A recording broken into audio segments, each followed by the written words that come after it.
안녕하세요. 쿠칭 다이어리의 쿠다입니다. 동남아 하면 과일이죠. 이곳 쿠칭에서도 여러 과일들을 많이 판매하고 있는데요. 생긴 것도 낯설고 맛도 잘 모르겠어서 조금 주저하게 되더라고요. 그래서 이번에는 지금 시즌에 구하기 쉬운 과일 리뷰를 해보겠습니다. 먼저 첫 번째로 요즘 쿠칭 길거리에서 많이 팔고 있는 로컬 두리안입니다. 두리안도 종류가 참 많은데요. 이 로컬 두리안은 씨가 좀 큰 편이에요. 얼마 전 구피디가 길거리에서 사온 두리안 가격은 작은 건 2통에 10링깃, 조금 큰 것은 2통에 15링깃에 사왔어요. 정말 싸죠? 그렇지만 두리안 종류 중에 무쌍킹 같은 고급 품종의 경우에는 한 통에 150링기 정도로 굉장히 비싸답니다. 먹어본 적은 없는데 아주 맛있다고 하더라고요. 무쌍킹을 맛보면 일반 두리안은 못 먹는다고. 이 영상은 초반에 찍었던 거라 조금 서투르네요. 이렇게 자르고 나면 덩어리가 나오는데요. 맛은 대충 아시죠? 지옥의 향, 천국의 맛. 딱 그 맛입니다. 먹기 전까지는 냄새가 너무 고약한데 먹는 순간 아주 달달한 생크림을 먹는 느낌이에요. 저도 처음엔 향이 별로라 안 먹었는데 냉장고에 두고 시원하게 먹으니 크림 같기도 하고 맛있더라고요. 두 번째는 포멜로입니다. 이 과일은 쿠칭에 와서 처음으로 본 과일인데요. 만져보면 푹신푹신하고 초록초록해서 몇 달 동안 그냥 쳐다만 봤었어요. 그런데 어느 날 구피디가 또 손에 들고 왔더라고요. 까기가 매우 번거롭지만 맛은 정말 덜 쓰고 향도 좋고 달달한 자무? 비슷한 맛이라는 표현이 맞는 것 같아요. 알갱이도 커서 톡톡 씹는 맛이 꽤 재밌더라고요. 그렇지만 기본적으로 너무 크기 때문에 한 번에 다 먹지 못한다는 거, 냉장 보관 잘 해놨다가 드시면 좋을 것 같습니다. 그리고 이건 람부탄이라고 해요. 로컬 과일인데요. 람부탄이라는 이름은 말레이어로 머리카락이라는 뜻이라고 해요. 과일 가운데에 칼집을 살짝 넣고 잡아서 들어 올리면 뽀얀 속살이 드러납니다. 이건 과육 가운데에 꽤 큰 씨가 있어요. 원래 다른 과일은 과육을 분리하면 씨가 쏙 빠지는데 이건 그렇지 않아요. 과육이랑 씨가 정말 어찌나 꽉 붙어 있는지 맛은 달달한데 식감은 포도 식감이에요. 전 맛있게 먹었어요. 씨 빼는 게 좀 번거롭긴 합니다. 그리고 얘는 불라쌍이에요. 얘는 람부탄 친척벌이라고 보시면 될 것 같아요.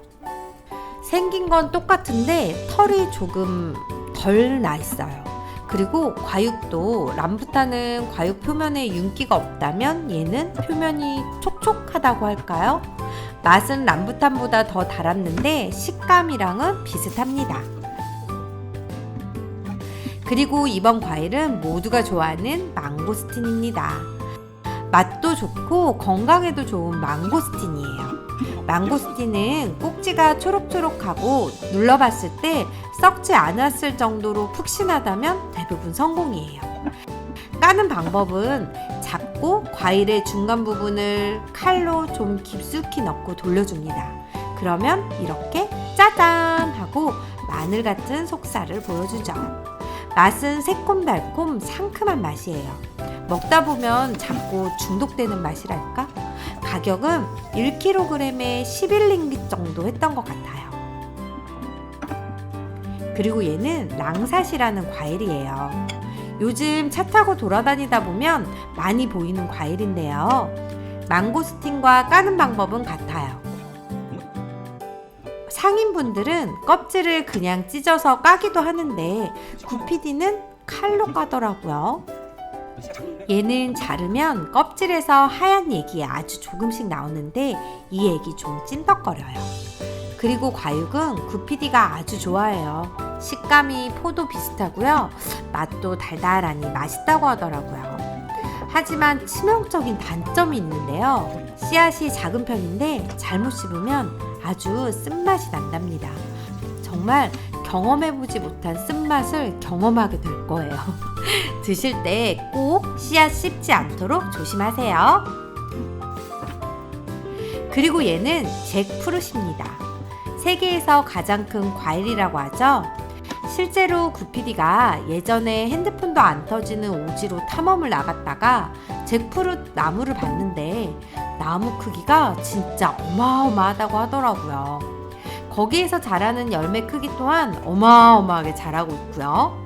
이 잭프루트는 흔치 않게 과일인데도 불구하고 단백질이 들어있답니다. 그래서 예전에는 고기를 먹고 싶을 때 먹었다고도 해요. 맛은 풍선껌 향기? 요런 게 나는데 파인애플 향기 같기도 하고 좀 느낌은 크리미하기도 하고 쫄깃하기도 하고 이걸 어떻게 설명해야지? 아무튼 약간 두리안 향도 있고요. 두리안보다 향이 거부감이 들지는 않아요. 씨는 좀 큰 편인데 맛은 한번 먹으면 그냥 계속 먹게 되더라고요.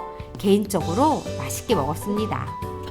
그런데 얘는 깔 때 껍질에서 랑삭과 마찬가지로 흰색 액이 나와요. 이거 정말 찐덕거려요. 구피디도 손에 묻은 거 떼내느라고 휴지로 닦았다가 안 떼어져서 고생 좀 했습니다. 혹시라도 드실 분은 그냥 까놓은 거 구매하시는 걸 추천합니다. 아니면 꼭 장갑을 끼고 드시는 거로. 요건 용과입니다. 잘 아시죠? 용과는 마트에 갈 때마다 보이는 것 같아요. 주로 붉은색 용과를 팔고 있고요. 금액은 한 개당 10링기 정도 했던 것 같아요. 맛은 정말 은은한 단맛이 있어요. 시원하게 먹으면 더 맛있는 것 같고요. 그런데 얘는 많이 먹으면 장운동이 활발해집니다. 찾아보니 많이 먹으면 변비에 좋다고 하니 참고하세요. 이 과일은 살락이에요. 껍질이 마치 뱀 비늘 같다고 해서 스테이크 프루시라고도 불리는데요. 맨 위에 꼭지를 잡고 비틀면 그냥 껍질이 쉽게 찢어져요. 그리고 잡고 떼면 쉽게 떼어지는데요. 얘 정말 맛있어요. 식감은 약간 아삭한 파인애플인데 생밥 먹는 식감과 같아요. 처음 사 먹었을 때 길거리에서 바로 먹어봤는데 그때는 따뜻해서 그랬는지 별로였거든요. 그런데 이번에 냉장고에 넣어놨다 시원하게 먹으니 맛있더라고요. 주변에서 쉽게 구할 수 있으니 한번 도전해보시는 걸 추천합니다. 그리고 이 과일은 구아바입니다. 보통 잘 익으면 속이 빨갛다고 하는데요. 몇 번 사 먹었는데 매번 저렇게 속이 하얗더라고요. 구아바는 껍질째 먹기 때문에 베이킹소다로 껍질을 깨끗하게 씻어주고요. 이렇게 씨가 있는 부분은 덜어내고 먹어요. 씨가 너무 단단해서 칼도 잘 안 박히니 자를 때 조심하세요. 식감은 푸석한 사과 맛에 상큼한 맛이에요. 별로 단맛은 못 느끼겠더라고요. 시중에 잘라서 파는 걸 보면 소금과 설탕이 섞인 단짠 가루에 찍어 먹는데 개인적으로는 애정하는 과일입니다. 뭔가 신선한 풀떼기 느낌? 그런데 상큼한 느낌? 마지막이에요. 허니듀예요. 허니듀나 멜론류는 잘못 고르면 진짜 처치곤란이죠? 저희도 잘못 사서 지난번에 못 먹었는데 구피디가 큰 마트에 가서 여기 사람들은 어떻게 고르는지 관찰하더라고요. 결론은 배꼽 향을 맡아보는 거였습니다. 간단하죠? 배꼽 향을 맡아보면 특유의 단향을 맡을 수가 있는데요. 그놈들 위주로 골라오셔서 냉장고에 뒀다 먹으면 아주 맛있답니다. 하루 정도 숙성시켜 드시는 걸 추천해요. 특히 껍질도 엄청 얇아서 깎기도 쉽고요. 저희는 자주 도시락에 넣어준답니다. 자, 이렇게 현재 쿠칭에서 자주 접할 수 있는 과일들을 설명드려 보았는데요. 마트나 시장에 가도 무슨 과일인지 몰라서 못 드시고 계신 구독자분들 한번 도전해 보시면 어떨까요? 보기와 다르게 맛있는 과일들이 많답니다. 그럼 다음에 또 좋은 영상으로 돌아올게요. 빠이!